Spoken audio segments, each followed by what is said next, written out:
સુરેન્દ્રનગર જિલ્લામાં પીએમ પોષણ મધ્યાહન ભોજન યોજના અંતર્ગત કુકિંગ હરીફાઈનું તાલુકા કક્ષાએ આયોજન કરવામાં આવ્યું હતું। વઢવાણ તાલુકાની પ્રાથમિક શાળાના વિદ્યાર્થીઓને સ્વચ્છ અને સારી ગુણવત્તા સાથે જ પોષણયુક્ત ભોજન મળી રહે તે માટે સંચાલક રસોઈયા હેલ્પરની કુકિંગ હરીફાઈ આયોજિત કરવામાં આવી હતી, જેમાં વઢવાણ તાલુકામાં 12 મધ્યાહન ભોજન કેન્દ્રના રસોઈયા હેલ્પર આ સાથે જ કુકિંગ હરીફાઈમાં ભાગ લીધો હતો। તો ખાસ કરીને વઢવાણ મામલતદાર આર.કે. પંચાલ દ્વારા હરીફાઈમાં ભાગ લેનારા બહેનોને પ્રમાણપત્ર તથા રોકડ પુરસ્કાર આપી ઇનામ આપી સન્માનિત કરવામાં આવ્યા હતા।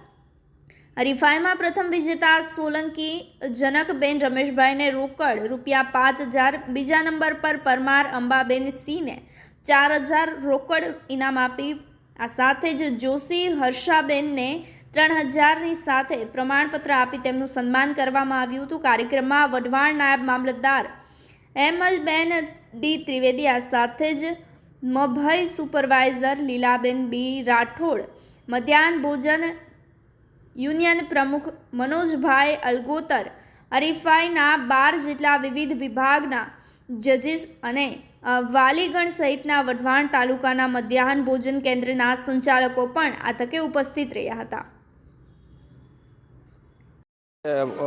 મધ્યાહન ભોજન સંચાલકો અને રસોઈયાની જે હરીફાઈ રાખી છે પીએમ પોષણ યોજના અંતર્ગત માનદ વેતન ધારકોનો તાલુકા કક્ષાનો કુકિંગ કોમ્પિટિશન આજે યોજવામાં આવી હતી। તેમાં 12 જેટલા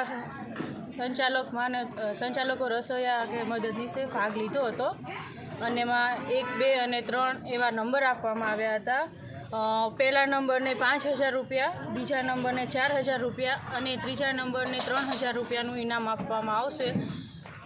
મધ્યાહન ભોજન યોજના અંતર્ગત જે શાળામાં આપણે અલ્પાહાર અને બપોરના મેનુમાં જે વસ્તુ આપીએ છીએ તેની ગુણવત્તા સુધરે અને તેમાં થોડું પરિવર્તન આવે એવા આશયથી આપણે આ બધા કાર્યક્રમો યોજીએ છીએ અને આ કાર્યક્રમ વ્યવસ્થિત સફળ થાય અને તેનું સીધું પરિણામ બાળકોને મળે એવો આશય હોય છે।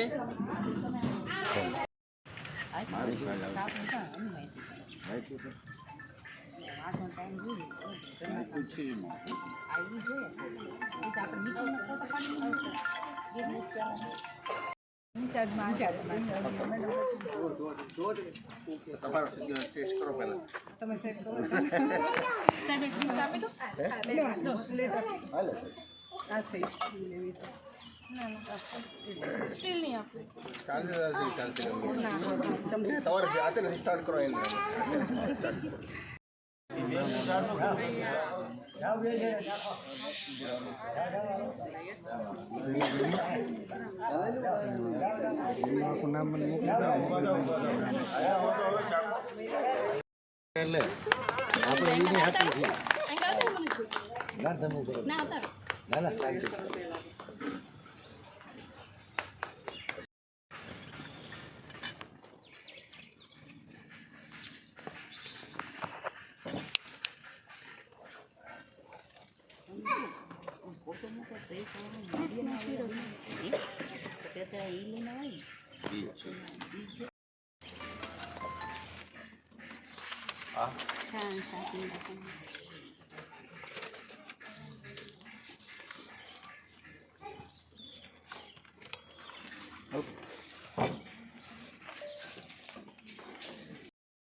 અને ટોપરા ચીનની ચટણી આ તીખી ચટણી ડાળીઓ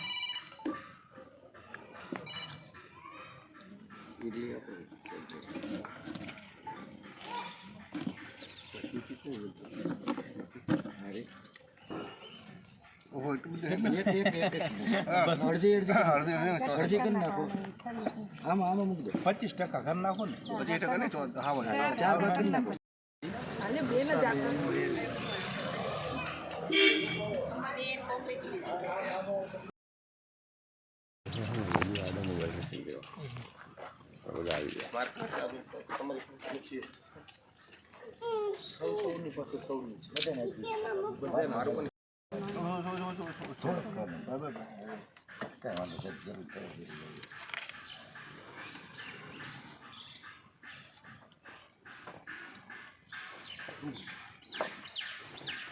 ડીશમાં